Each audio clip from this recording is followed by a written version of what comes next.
Hey folks, and welcome to the Pipnotic Symposium for the 19th of November 2021. Today's Friday, getting ready for the weekend. Not a lot going on. Had a couple of trades that I got out of yesterday. Had the Euro Australian dollar and the Eurocad. So let's have a look at those.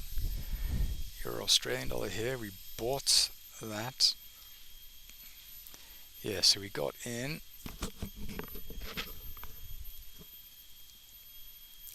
Yeah, we got in here, just here, kind of a pullback to these highs. Price went a little bit deeper, close to the stop, and then it went and pretty much hit our target. I saw it coming up here, and it was pretty late in the day, and I just got out because I didn't want to worry about it, so I just shut it down just around this little price nodule here. And we had a similar thing on the Eurocad. And Eurocad, let's see what that looks like. Yeah, so this is also an interesting one where we got in. I think we got on the big figure down here. It's like I can't even see in my eyes, but there was a big figure down here somewhere. We got in that, and we got out. I think we got out just around here on the back side of this here, so just maybe around here. So we didn't get this last pop, but we got out around here somewhere. So we got out around here, and then price continued, and then now we're pulling back to this little area of hourly demand. But it's Friday, and so I just wanted to be out. We have a couple of small trades on. We have the Euro franc, this one here. Yes, we have this one on as well. This is just pretty low, so we're expecting price to have a bit of a bounce. Yeah, we're gonna wait. I don't know if I'm gonna get out of this before the weekend and have another go Monday morning.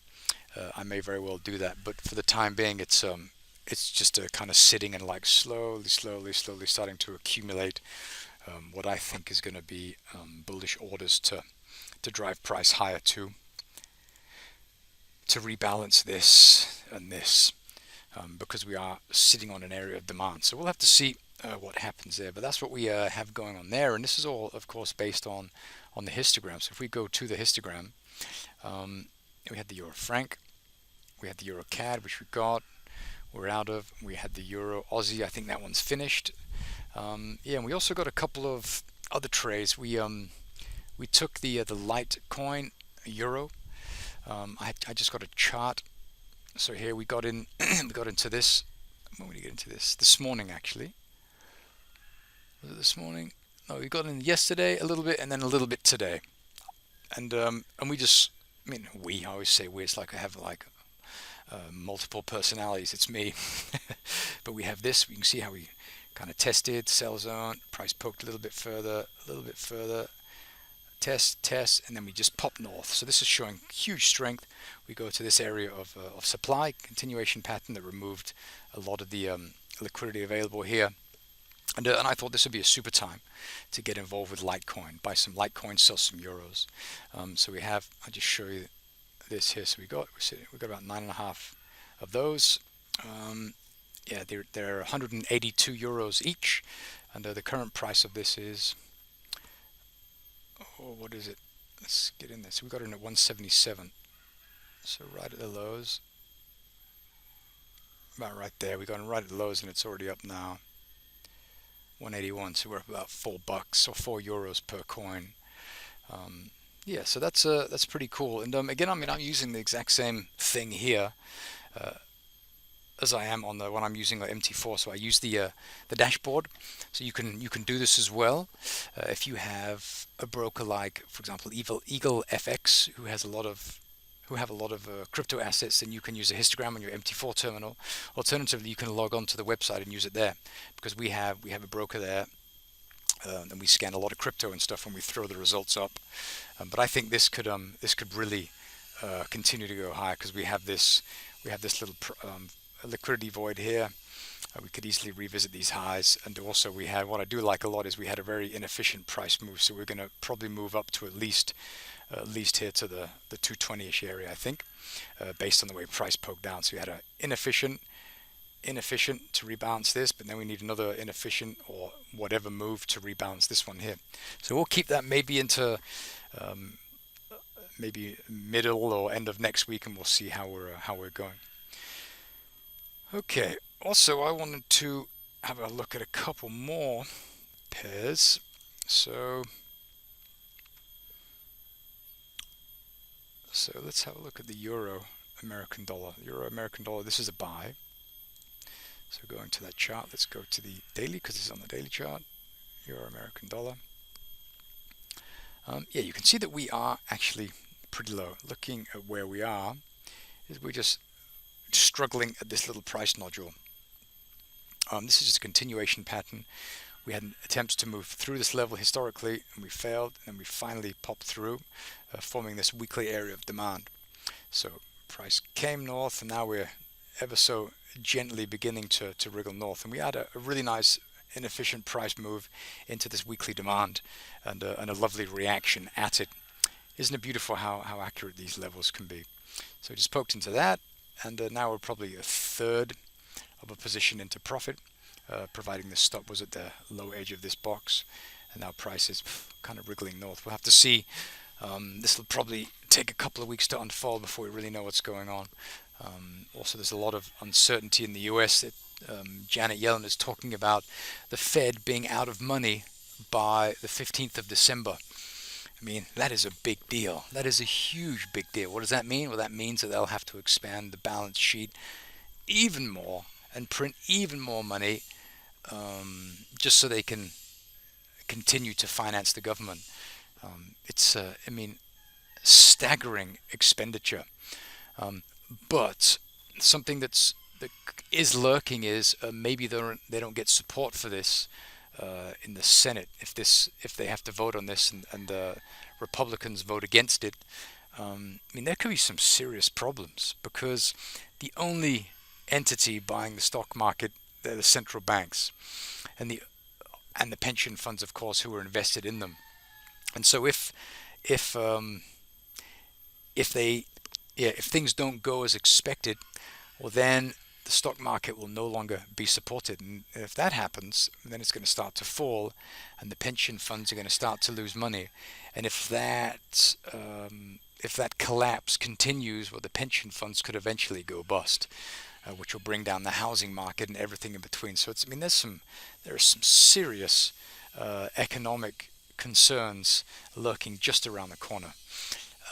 And the fact that the leaders of the Federal Reserve and many other central banks are allowed to do this stuff is completely beyond me. I don't understand how they cannot be held accountable for the mindlessness of how they are running a central bank. It's craziness. It's craziness. I've also stumbled on headlines where they've been hinting to interest rate hikes. I mean, if that happened, I mean, there's so many people who are over leveraged because of the helicopter money, free money, and so they borrowed tons of money during the Corona crisis via this free money at zero interest. If they start to hike interest rates, I mean, that's gonna be devastating. So there is pending loom around the corner. So be careful. I don't know what's going to happen, but I think economists have been talking about this for a long time, and I don't think that we are too far off from this huge crash. I reckon maybe early 22 that things are going to start to break down, but we'll see. Anyway, I also wanted to show you something else that I've been fiddling with, and that is the sentiment tool that I've been just playing with. And currently there are a couple of tickers, Bitcoin and Ethereum. And what it's doing is it's searching a news website for keywords, and it's reading the articles that are returned, and it is taking in the information, and it's attempting to identify the sentiment in the article. So is it a positive article or is it a negative article, and see how this would reflect the prices of these assets. So I just run this super fast. I'm only doing Ethereum and Bitcoin. So we'll do Bitcoin first, and then Ethereum. Only one Ethereum. So let's grab this. It's difficult to read, and just put it in Notepad. Okay, so if we have a look at this Bitcoin, So do we have any positive, neutral? Yeah, slightly positive. And this one here. Let's look at that, see what it is. Bitcoin, battle for freedom. That's a positive note. We have this one just up here, which is neutral. Small cap altcoin stage, a recovery as Bitcoin traders aim to recapture 60,000. So this is considered neutral, which I don't entirely agree with. And so obviously there's work to be done. If we look at this one here on Ethereum, the only article on Ethereum, let's see, traders expect Ethereum price to drop further ahead of Friday's 550 million options expiry. So this should actually, it's slightly negative, so there's a negative taint to it, but it's primarily neutral, but I don't agree entirely with that. And so I'm fiddling with different frameworks for the time being. There are lots of different deep learning frameworks, and I'm using one of them now, and it's pretty funny to use actually and experiment with. But when I found one that I like and works very well for what I'm trying to use it for, well, then I'll start publishing this information on a website and build up a database so that we can see how the sentiment of assets has performed over time. I think this would be tremendous and very valuable, but we'll see. It's for the time being, it's mostly for entertainment purposes. So so just to recap, yeah, just been spending a lot of time with the Asset Strength Histogram. I'm not sure if any of you are using it, the one on the website, but I find it to be an incredibly good tool, especially if you are trading cryptos or you're trading via platforms that are not MT4. Then you can use this one here, and it's telling you very clearly what you can expect to turn. You can also go on the bigger time frames, like the weekly, and I mean it's advertising an Apple short, Airbnb short, Cardano American dollar short, Bitcoin American dollar short weekly. Of course, it's just starting to turn around. As a matter of fact, this algo picked the top of the Bitcoin American dollar very, very beautifully, and Ethereum. So it's looking pretty good. We also have the Dogecoin and many others. So you can see there are loads of crypto assets now being displayed. We have this one here, S&P 500 weekly sell. Yes, we'll see when that happens.